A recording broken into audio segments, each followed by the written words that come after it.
Hello and welcome.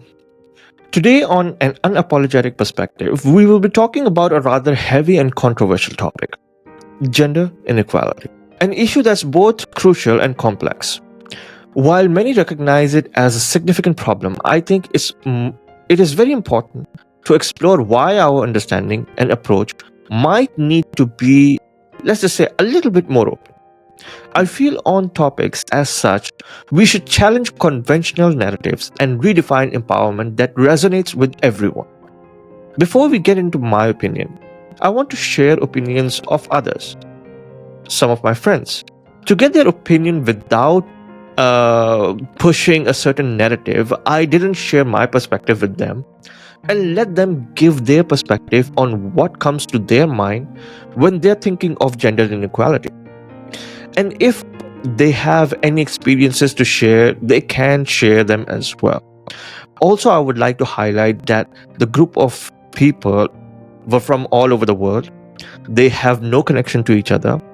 And I have asked everyone, regardless of their age, gender, or anything. Now, I will not be analyzing their perspective as well and let you think for yourself, as I feel our perspectives and opinions on this topic are based on our experiences, our society, our upbringing, our opportunities, and more. I cannot sit here thousands of miles from them and judge them on their perspective, which is based on their life and their truth.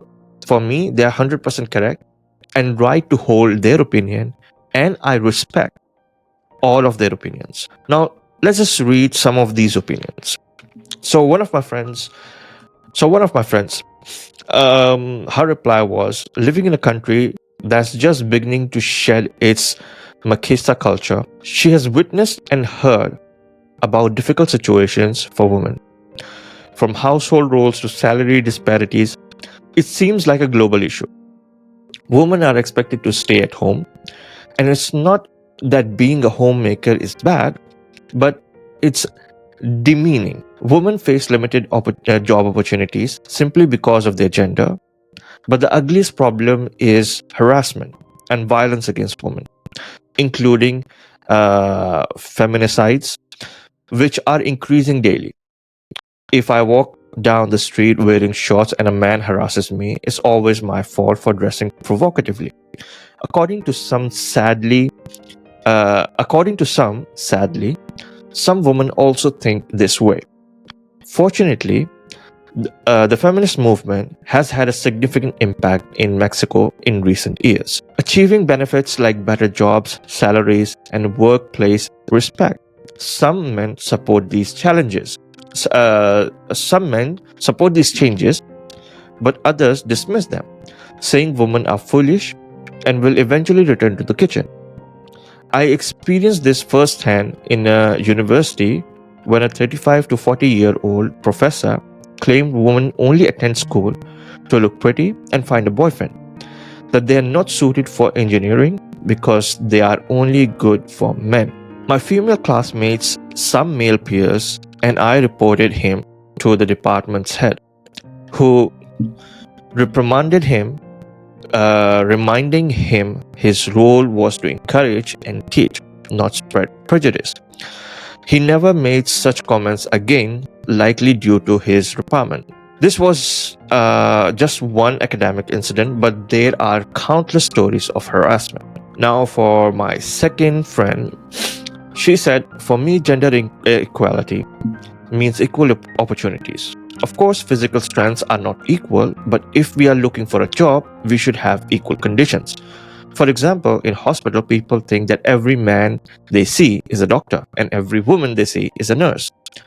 Or why are there so few women in every management position? Now, another friend of mine, they said, I don't really feel gender inequality in my life because I feel like I get the same opportunities when it comes to education, work, doing my hobbies, etc.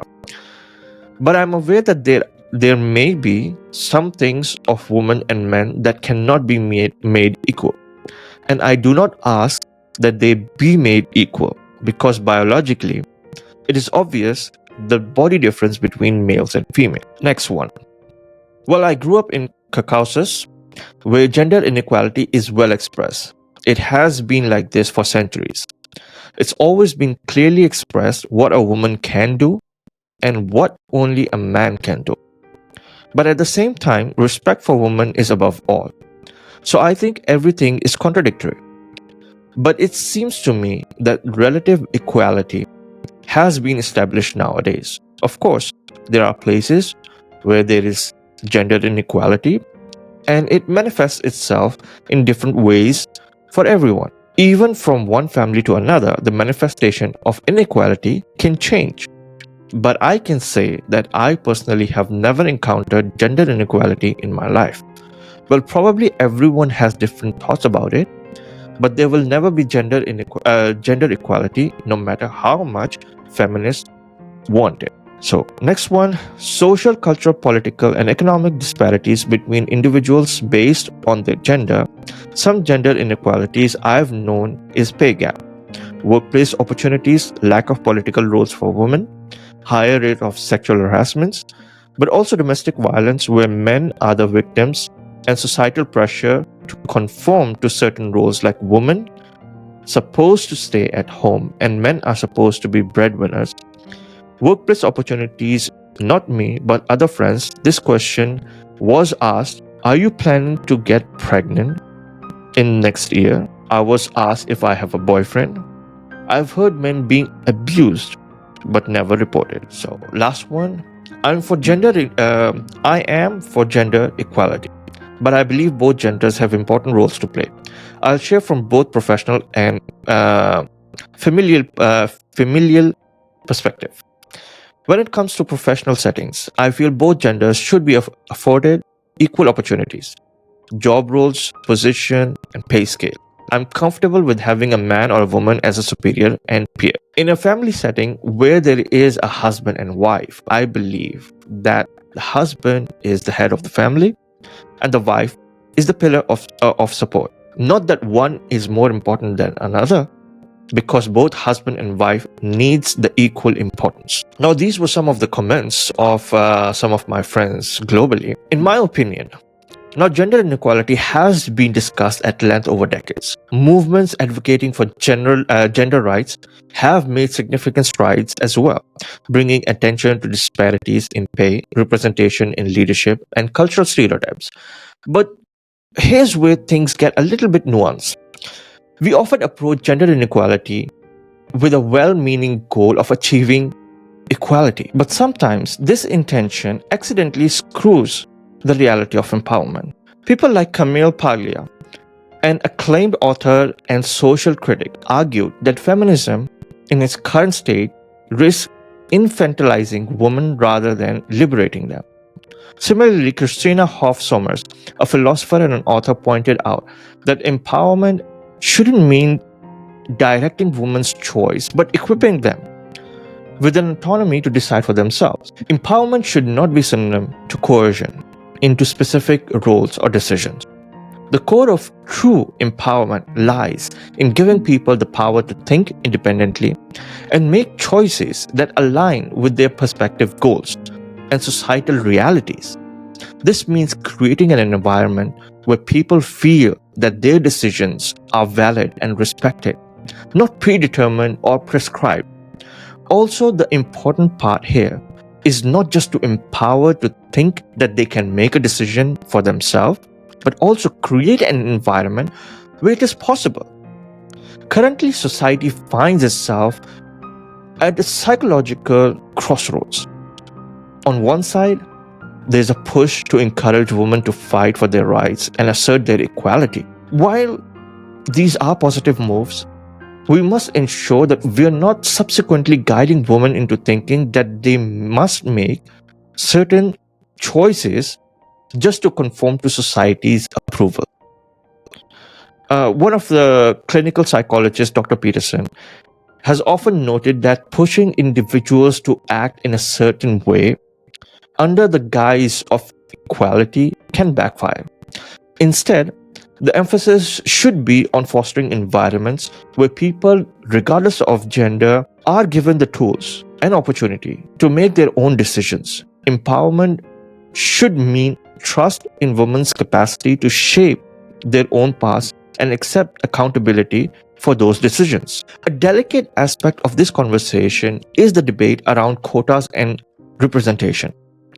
While quotas can play an essential role in opening doors for historically marginalized groups, they come with a caveat. When individuals achieve positions solely due to quotas, it may undermine the respect they receive and the recognition of their competence. This concept isn't just hypothetical. There have been researches done by Harvard Business, and the review highlights that while the quotas increase diversity, they can sometimes inevitably decrease perceived merit. Imagine a woman stepping into a C-suite role under a diversity quota. If her abilities are constantly questioned due to the method of her appointment, it diminishes her ability to lead effectively. And to be honest, she could be the most capable person for the role. But because of the way she got into the opportunity, people might not respect her or give her opinions the respect. To counteract this, it's valid to build a pathway where merit and competence are guiding principles while still ensuring equal opportunities. What I believe is that until, as a society, we have competition, regardless if it is a man versus woman, this race versus that race, this ethnicity versus that ethnicity, religion, country, language, and so much more, we cannot truly move forward. We can make laws and maybe even try to implement them like maybe 10%. But that won't change the way people think and feel and react. Older generation is probably a tad bit lost cause in educating, but at least we can educate younger generation. We can maybe try and give a glimmer of hope down the line that this world will more or less be equal for everyone. Thank you for watching. My name is Faizan Ali, and have a nice day.